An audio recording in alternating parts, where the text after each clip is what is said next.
सर्वांना जय जिजाऊ मराठा लग्न अक्षतामध्ये आपल्या सर्वांचं स्वागत आहे. पटतंय का पहा या सदरामध्ये विशेषतःने आज अनाथ आश्रमाच्या विषयावर थोडंसं आपण बोलणार आहोत. अनाथ आश्रमातील मुली लग्नासाठी कशा मिळतात त्या गोष्टींची चर्चा थोडक्यात आपण करणार आहोत. त्याच्यासाठी काय प्रोसिजर असते तर सर्वप्रथम समाजामध्ये वावरत असताना आपण कुठल्या तरी व्यक्तीचा किंवा एखाद्या विशिष्ट समाजाचा आपण दर्जा ठरवत असतो.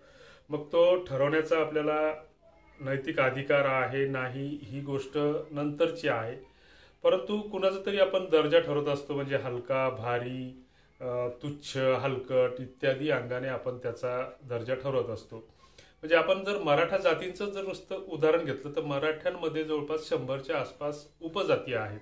म्हणजे घाटाखालचे, घाटावरचे, दखने, उजवे, हलके, भारी, घाटोळे, शेंद्रे, हेंद्रे इत्यादी ह्या अक्करमाशी, बारमाशी ह्या सगळ्या जाती उपजाती अस्तित्वात आहेत. आणि मग लग्नासाठी विषय निघतो त्यावेळेस मग अक्करमाशी बारमाशीला कमी समजतात किंवा बारमाशी अक्करमाशीला कमी समजतात. पाटील देशमुखांना हलके समजतात किंवा देशमुख पाटलांना हलके समजतात. त्यातल्या त्यात ते दख्खनचे जे मूळ मराठे आहेत तर त्याला अपभ्रंशाने डखणे म्हणलं जातं. डखणे, उजवे ह्या वर्गवाऱ्या आपण कुठेतरी आपणच निर्माण केलेल्या आहेत. आणि अशातच मग एखादी त्यातल्या त्यात जर मुलगी किंवा मुलगा अनाथ आश्रमातील असेल तर मग त्याला समाज हा हीन लेखण्याचा, आणखीन प्रकारे हीन लेखण्याचा प्रयत्न करत असतो. म्हणजे याला दृष्टी आणि दृष्टिकोनातील फरक असं म्हणता येईल. आता जर अनाथ मुलांचा किंवा मुलींचा विषय निघतो तर त्यावेळेस ही अनाथ मुलं मुली ही दोन प्रकारची असू शकतात मुख्यत्वे.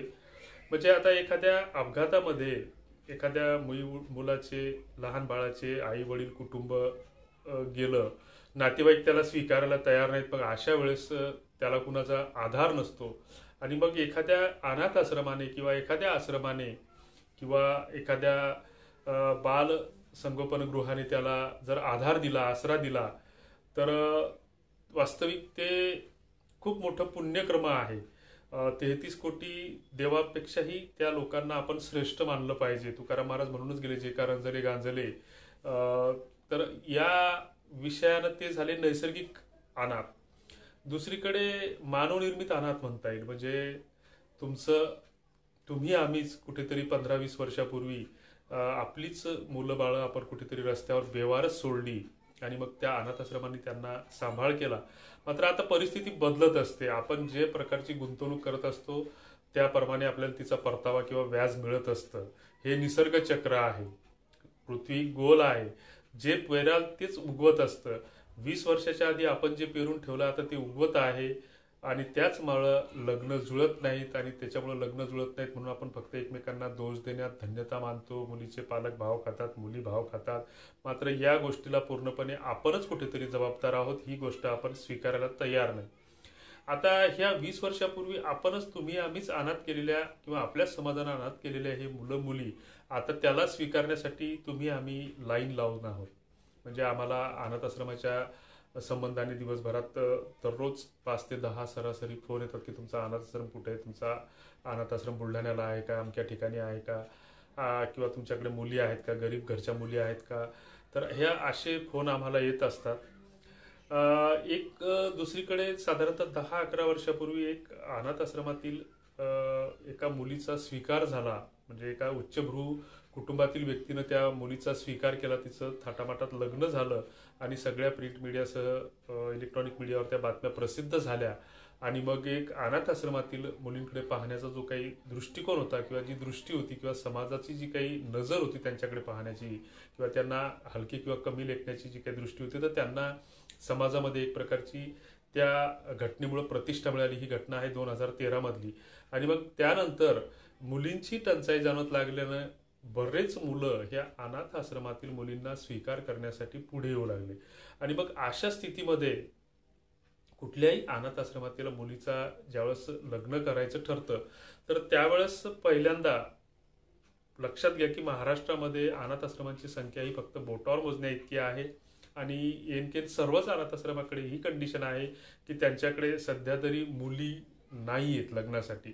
तर पहिली गोष्ट, प्रत्येक अनाथ आश्रमाचे बायलॉज म्हणजे घटना जी म्हणतो आपण ती वेगळी वेगळी असते. प्रत्येक अनाथ आश्रमाचे नियम हे वेगळे असतात आणि त्यानंतर नियमाच्या नंतर प्रत्येक अनाथ आश्रमाला हे महाराष्ट्र शासन हे अनुदान देत असतं आणि अनुदान देत असल्यामुळे समाज कल्याण खात्याचं त्याच्यावर नियंत्रण असतं, म्हणजे त्यांचीही त्यांना परवानगी घ्यावी लागत असते. अनाथ आश्रमामध्ये जर एखादी मुलगी उपवर झाली किंवा लग्नायोग्य झाली तर त्या मुलीसाठी प्रथमतः त्यांच्याच आश्रमातील एखादा सुयोग्य वर जर असेल तर त्यांचं आपसात हे विवाह लावले जातात. जर असं स्थळ भेटत नसेल तर त्याचा जाहीरनामा काढल्याच्या नंतर जर समजा एखाद्या मुलीसाठी 10 अर्ज येत असतील तर त्या सर्वांची पडताळणी होते की जो अशी कोणालाही आयऱ्या गैऱ्याला आलतू फालतूला ह्या मुली मिळत नसतात. त्याच्यामुळे ते डोक्यातून खूळ पहिल्यांदा काढून टाका की अनाथ आश्रमातली मुलगी एखादी आहे आणि मी तिला स्वीकारील नाते मोठा तीर मारील, तर हा गैरसमज पहिल्यांदा डोक्यातून काढून टाका. ज्या मुलाचा त्या मुलीसाठी अर्ज येतो तर तो मुलगा कमावता आहे किंवा नाही, साधारणतः दोघांचं कुटुंब चालेल म्हणजे तो 25 ते 30-40 हजारापर्यंत महिन्याला त्याचं फिक्स उत्पन्न असलं पाहिजे, तो कमावणारा असला पाहिजे, त्याच्याकडे स्थावर जंगम मालमत्ता असली पाहिजे, स्वतःची शेती असली पाहिजे आणि सगळ्यात महत्त्वाची गोष्ट त्याच्या कुटुंबातील त्या मुलीला स्वीकारायला तयार आहेत किंवा नाही. कारण ही सोबत 4-6 महिने बाहुला बाहुलीचा खेळ केला आणि सोडून दिला अशातलं नसतं. तर त्याचं पूर्णपणे आयुष्यभराची साथ त्या व्यक्तीनं, त्या कुटुंबानं, त्या गावानं दिली पाहिजे. मग त्याच्या कुटुंबातील व्यक्ती त्याला स्वीकारायला ह्या गोष्टीची पडताळणी झाल्याच्या नंतर आहेत किंवा नाही हे पाहिलं जातं. ते मुलगा, ते कुटुंब कसं आहे, तो व्यसन करतो का, ह्या गोष्टी पडताळणी गुप्तपणे चौकशी केली जाते. त्याच्यानंतर त्या गावातील लोक त्या मुलीला एक प्रतिष्ठित म्हणून स्वीकारायला तयार आहेत किंवा नाही, त्या गावची ग्रामपंचायत ही स्वीकारायला तयार आहे किंवा नाही, हे सगळे सोपस्कार झाल्याच्या नंतर ह्या मुली मिळत असतात. जर कोणी फेसबुकला, व्हॉट्सअपला एखादा बायोडाटा टाकत असेल की मुलीला वडील नाही, मुलगी अनाथ आहे, अनाथाश्रमाची फी 7,000 आहे, 4,000 आहे, 2,000 आहे, फी भरल्याशिवाय गेट पास मिळणार नाही, फी मुलगी पसंत नाही आली तर पैसे परत भेटतील, अनाथ आश्रमाच्या वतीनं आम्ही आमचं त्या मुलीचं लग्न लावून देऊ, पूर्ण खर्च आम्ही करू, तर हे पूर्णपणे चुत्या बनवायचे धंदे आहेत. अजिबात याच्या नादाला लागू नका. असे मोबाईल नंबर दिसले तर त्यांना शिव्या घाला. पोलीस लोक यांची तक्रारही घेत नाहीत कारण तेही कंटाळले या लोकांचे हे करू करू. तर अशा लोकांच्या अजिबात नादी लागू नका. जर पटत असेल तर आपल्या जवळच्या गोरगरीब नातेवाईकांना 4-6 जणांना हा व्हिडिओ शेअर करा आणि त्यांना पूर्ण पाहायला सांगा. उगीच अनाथ आश्रमाच्या नादाला लागू नका. एक विचार करा, गरीब मुलींच्या नावाने सगळ्यात जास्त महाराष्ट्रात फसवणूक होते. गरीब घरच्या मुली अशा काही वाटावर पडलेल्या नाहीत की कोणीही फोन करायला एखाद्याच्या घरी भेटल.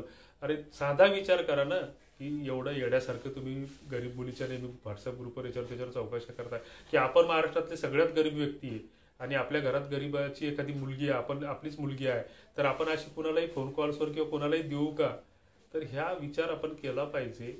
आणि तुर्तास एक सल्ला राहील आमचा की प्ले स्टोअरला जाऊन मराठा लग्न अक्षदा ॲप डाउनलोड करा. हे पूर्णपणे फुकट आहे.